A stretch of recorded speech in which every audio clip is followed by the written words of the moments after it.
In today's video, I'm going to teach you how to unpublish product in Teachable.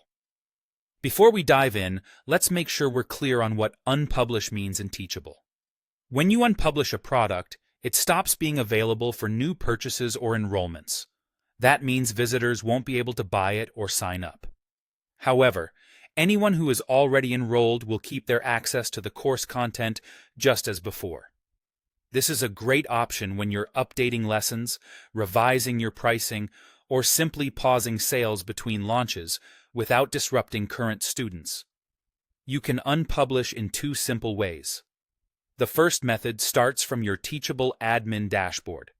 Once you're in the dashboard, open the Products area. You'll see product types such as courses, digital products, coaching, or bundles. Choose the category that matches what you want to unpublish. Next, locate the specific product in the list.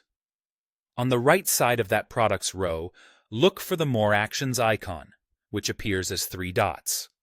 Click that icon and select Unpublish. That's it. Teachable will update the product's status so it's no longer available for new enrollments.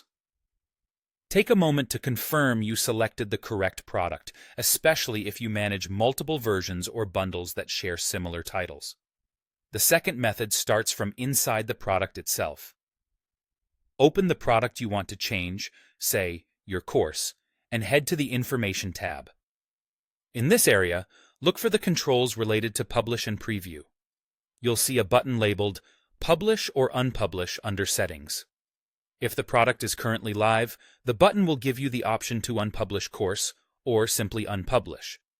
Click that, and the product will be taken off sale. This route is handy if you're already inside the product fine-tuning details like the title, description, or thumbnail and want to update its availability at the same time.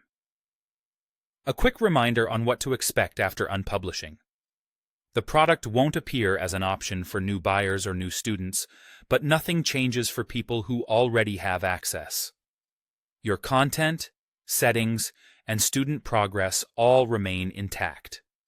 If you're coordinating a curriculum refresh, consider leaving a note in your internal documentation about when you unpublished and why, so you can easily track changes later. That's all there is to it. Whether you use the product list or the product's information tab, unpublishing in Teachable is a straightforward way to pause new enrollments while keeping current students supported.